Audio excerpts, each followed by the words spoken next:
Hello folks, back once again with a brand new lesson for you guys.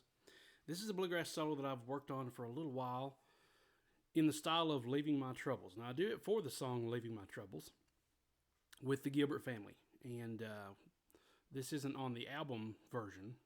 This isn't the way they do it on the album, but this is just something that I came up with later on because as I had to fill in more of the gaps with solos and things like that as we grow as a band, then I've got to figure out ways to create more solos. So this is one of the solos that I came up with for this song, and I'm going to call this In the Style of Leaving My Troubles, because it can be in the style of any song that kind of goes from a 1 to a 4. Let's see. To the 4. Back to the 1. Back to down to the 5, 1, and then cadence with a 4, back to 1. Okay, so any song that has that kind of chord progression, this type of solo will usually work. Now I'm playing in the key of F. I'm using a D shape. So when you're playing in the key of D or any kind of D shape, you can use some of these suggestions. Now I specifically wanted to go over this solo because it contains within it an arpeggio. You may have caught that, and that is the basis of my brand new course, Bluegrass Guitar Arpeggios. And you can check out this course at bluegrassguitaressentials.com/arpeggios. It's available on DVD, on USB, on digital download and streaming now, and that's what the DVDs look like. Just like that. Okay, it's a 4-disc set. One of the discs is a data disc, so it has all the materials on it, the PDFs, the audio, the tabs, the Guitar Pro tab files, and things like that. But it's at my hub website for all my bluegrass stuff, which is bluegrassguitaressentials.com, and then you add the /arpeggios, and you'll find that course. Also, you can check it out, the digital version, on ericbeatty.com/courses. That is also available there. But for now, I'm going to do a tablature of this song soon. By the time this releases, then the tablature will be available as well, and it will be available on the Bluegrass Guitar Essentials tabs page, which is bluegrassguitaressentials.com/tabs. So all kinds of different ways to get involved in these kind of solos here. Let's go ahead and start off with that first little lick and break this down for you. Just a simple D lick. Let me go ahead and switch views here. It'll be a little bit easier to see what I'm doing. Okay, see if I can get this camera lined up right.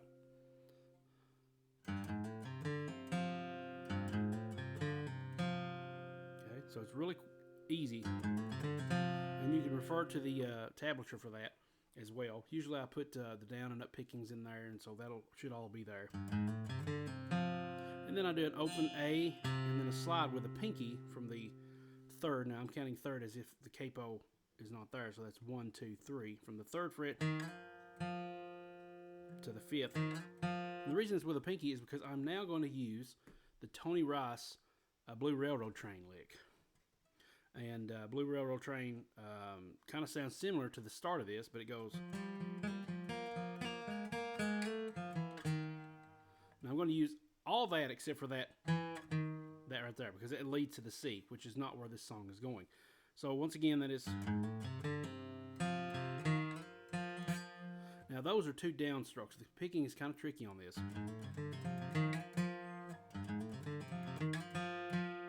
And the reason it's a downstroke on the A string again, after hitting the open D, is because I need to go on the outside of the string. Show you my picking hand.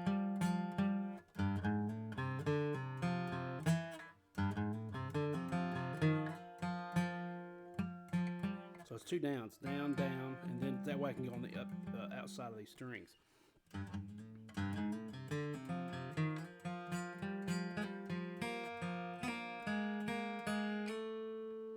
Okay, so let me get into it, because now I'm thinking Blue Railroad Train, and I don't want to get that wrong. Okay, so after that, let's see, that leads me to that G. So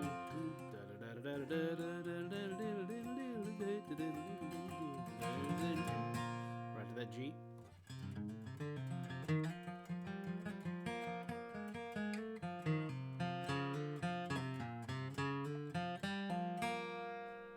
Now, this is something I talk about extensively in Bluegrass Guitar Essentials, and that is the first fret pull-off. I started noticing that earlier on, that Tony Rice and a lot of these other people do that. It really adds a lot of, spunk and attitude to your playing.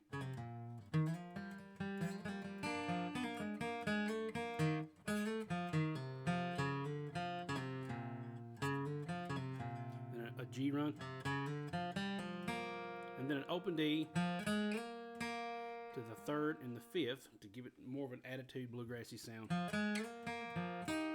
And then I just do a bar here. Okay, so that's kind of like a Tony Rice.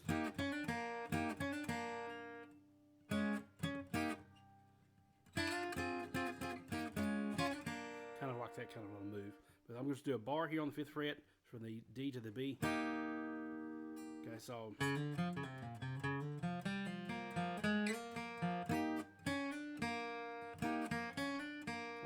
that open G, then that slide there, or just I think it sounds better that way because it's kind of has more of a kind of a staccato sound to it. And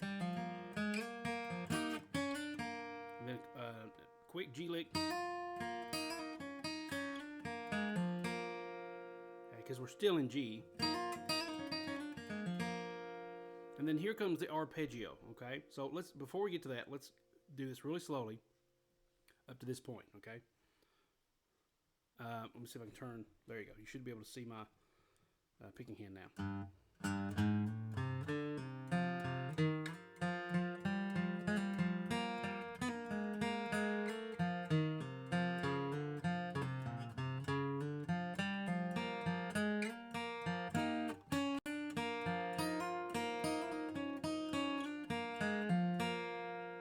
little faster.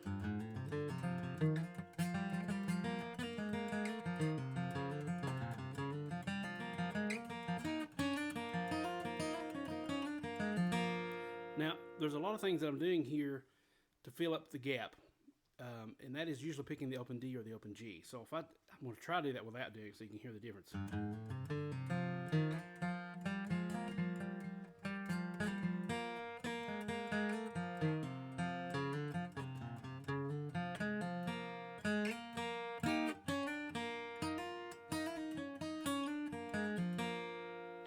It's a little bit, it's a little bit less noisy, but I like the fact that I like to fill in those gaps with those open strings. And for example, an open D there, and then another open D after the G, another open G and D, open G there. So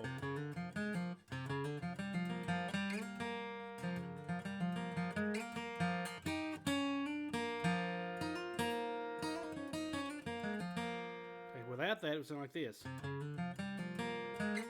Okay, so it's a little stiffer, a little bit less lively without it. So I like to incorporate a lot of open strings to fill in some of those gaps. And those are usually, I think, upstrokes.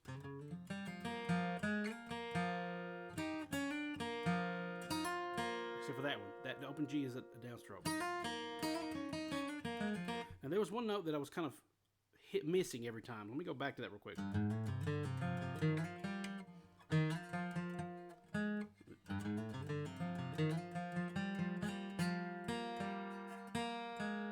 That should be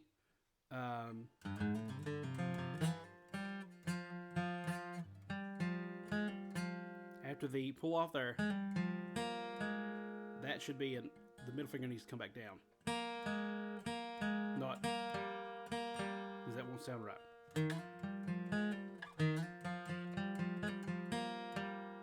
So it should be.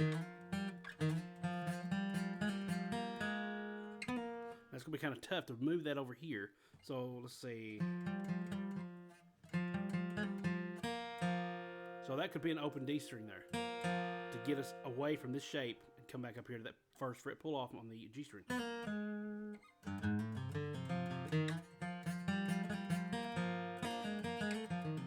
Yeah, so that's what I would recommend, the open D there, and I'll tab it out like that. Okay, so after that, let's get up to the point where we go, let's see.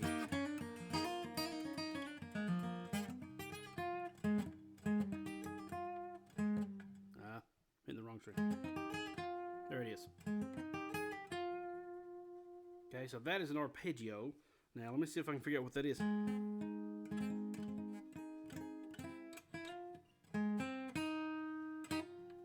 think to me it's just leading into that B minor. I'm using B minor there because I just go by ears here. I don't really know the theory behind it without having to sit here and analyze it. I just like the way it sounded, even though we're in D major. Almost gives it a different flavor. Almost like maybe, since it's minor over major, it may be something like a Dorian mode flavor. I'm not exactly sure if that's right or not, but that's probably what I would guess it to be. I don't think it's definitely not Phrygian, and I don't think it's actual. It may be the minor scale, but minor over major is typically something around the Dorian mode. So these may be notes from that. I don't know. I just know it sounded good. I knew I wanted an arpeggio there somewhere. That's actually, if you look at what the chord actually is, this chord is, let's see.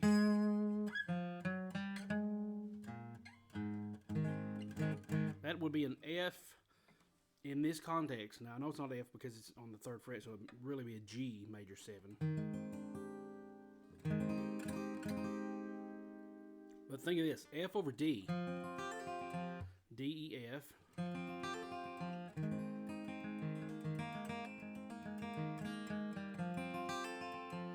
F and D minor are relative major and minors. So that would work. So I'm actually playing an F major 7 into D minor.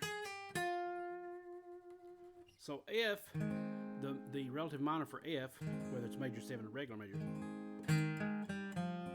is D minor. Now, I didn't know that when I created this. I just thought it sounded good. So now a little bit of theory is that's an F major 7 over a D. Then that hints at the, to me, those are minors. And that starts at the, now I'm going to say it as if without the capo. So this is the actual 11th fret. I always look at this by, if I'm in F here, to find out where I need to go, it's always going to be before the 12th fret, okay?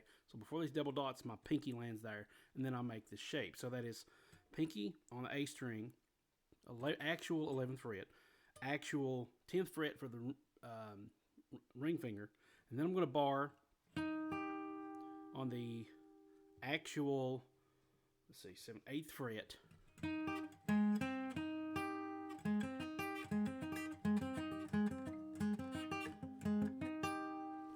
actual 8th fret on the B and the G string. Okay. So that, to get there, that open string before that, open D, when I pull it off, those two open strings allow me to move up here. And so I'm aiming for my pinky to stretch out and land there. And I'm using a sweep motion. Now, in bluegrass guitar arpeggios, I mentioned that for the most part, I tend to do up-down motions for arpeggios. But in this one, I like the fluid sound of that sweep. Okay. Now, you try the deal with the sweep is you're going to try to roll your fingers. It's an arpeggio, so you want the notes not to be strummed and ring out. You want it to be separate. Now, I noticed that G string is ringing out. I like it though. I prefer it that way because it kind of adds some more tension over the chord. And then it dissipates when I hit that note on the G string. So it's going to be down, down, down, down, then up on that. And usually I accent that a little bit harder. Okay. So. And then another staccato note. And then I'm just doing a little hammer on here.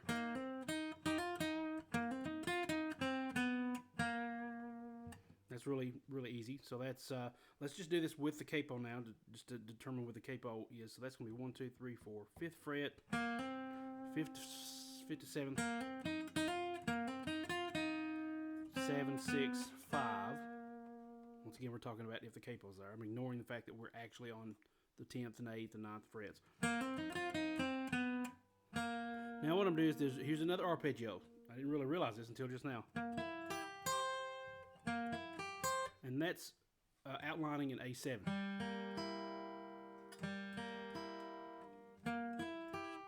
If I was to play the actual A7.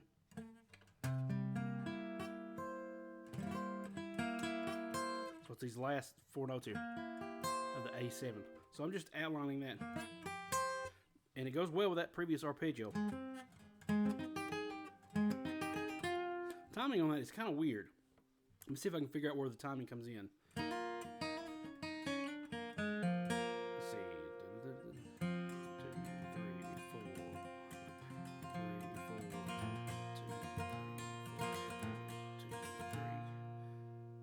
3, 4, 3 and 3. Let's see.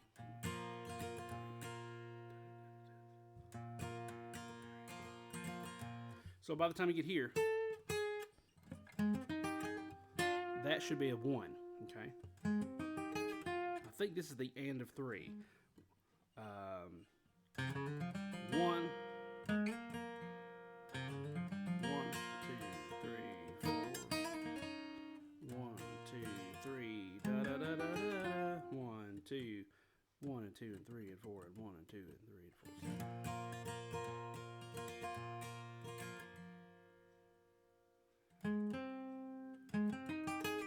It's hard to explain. I can't figure out where the timing exactly comes in. 1,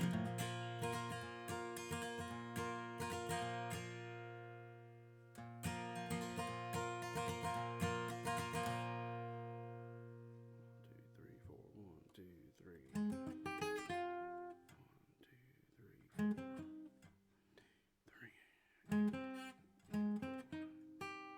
I don't know exactly. I can't think of where it comes in. It'll be on the tabs. I'll figure it out, and on the tabs it'll be correct. Sometimes it's hard to figure this out. You just have to go by feel. But anyway,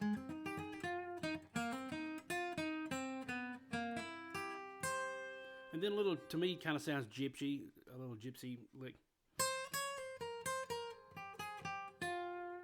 Once again, I'm outlining a minor over a major. Now, forget theory. If we play a D minor scale over a D major, it has a bluesy sound.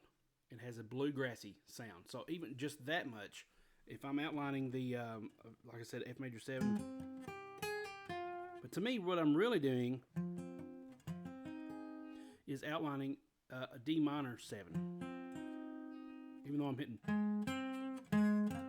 that F right there. It's not an actual F, but in the context of the capo. That's, to me, that's, I think B minor there. B minor shape, B minor 7 shape, but it's actually D minor because of the capo. And that's the third. If you think about it, that's the third of that minor. 1, 3, flat third. So that's the minor note. 3,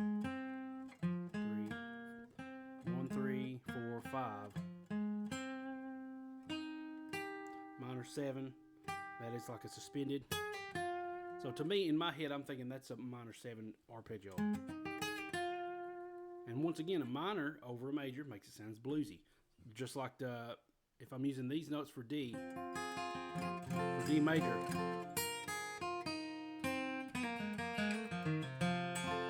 those are the notes to D minor. But if I use that over major,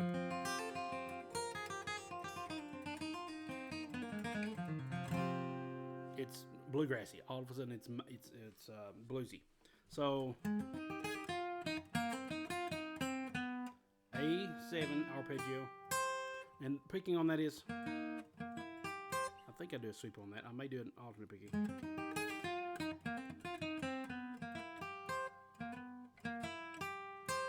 I think I do alternate picking there.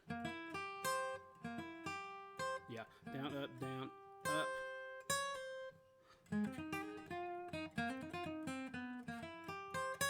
So So that'll be a downstroke, another accent there.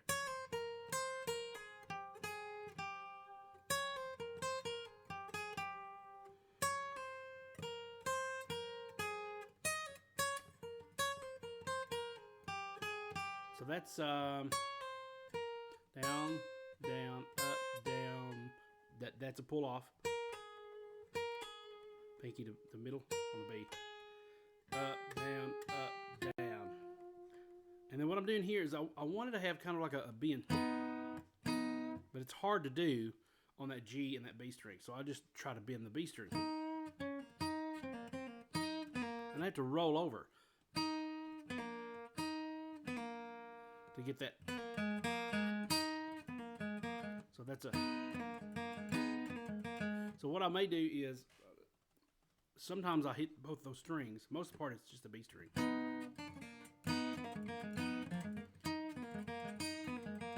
But I may start doing both of them. Okay, so back here.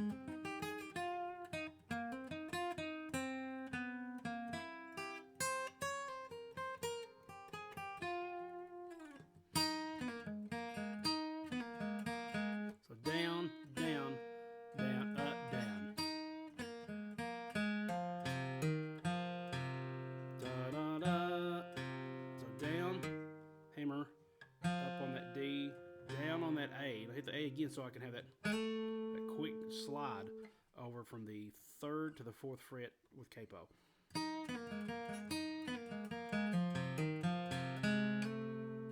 Let's see. So it's down, up. I'm hitting the D again. Now, that's something I just came up with while doing this video. I like the way it sounded better with a really quick than just a like that. So here's the original way I was doing.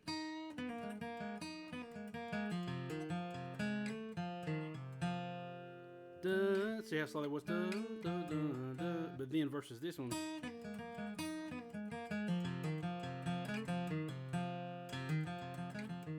Like that. It's more it's more, it's quicker, it's more snappy and sassy. So that's just a, after that pull off on the D, so that's a hammer on the A, 3rd fret, up on the open D, and then A, D again. And then your ring fingers here, it stays there, it stays hovering in that area because I'm going to plant it on that D string, 3rd fret to slide to the 4 and give it that quick sound.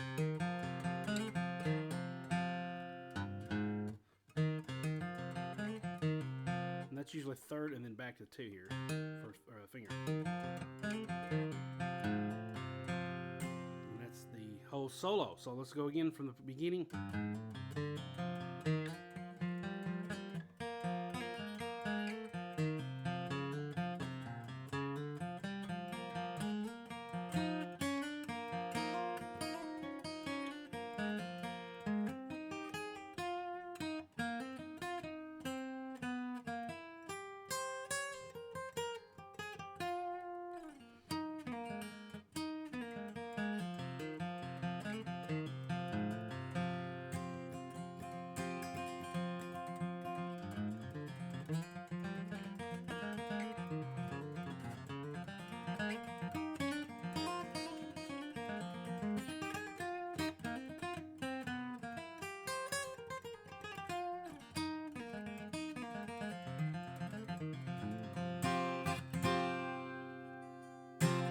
That is Bluegrass Solo in the style of Leaving My Troubles. That will be on my Bluegrass Tabs page. Once again, that is bluegrassguitaressentials.com/tabs. Please do check out bluegrassguitaressentials.com/arpeggios for Bluegrass Guitar Arpeggios. You will love this course. I loved making it. I loved the way it turned out, and it's to date, it's my best course that I've created, in my opinion. It's got some nice, green screen backgrounds, and the audio quality is a lot better. I had a lot better sound and a lot better video editing software to use, and it's just a really great product. I believe you'll enjoy it. If you are a beginner, I rather recommend you check out Bluegrass Guitar Essentials. It is more geared toward getting into that bluegrass guitar mentality Now, obviously, you'd want to know how to play your chords and things like that. But if you're getting into soloing or want to improve your own soloing, that's what Bluegrass Guitar Essentials is all about. This course, Bluegrass Guitar Arpeggios, is all about taking that to the next level and learning how to manipulate chords and making them arpeggios, and a new way of visualizing the fretboard. To me, it really helped me out a lot. But I hope you enjoyed this lesson, and I don't know when the next one will be. I've got a lot of other projects in mind, but I hope you enjoyed this one. Thank you so much for watching. I hope there wasn't any problems with the video lagging or anything like that. And I'll see you guys on the next video, whatever that may be. Stay tuned to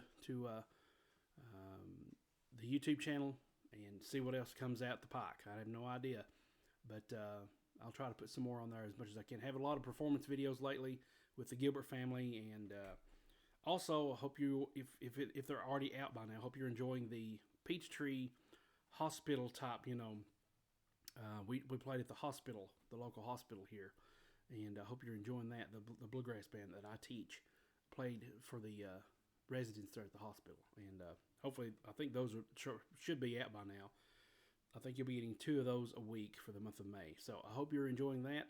Stay tuned to the channel for more performance videos and things like that. So we'll see. I'm going to get out of here before I start rambling.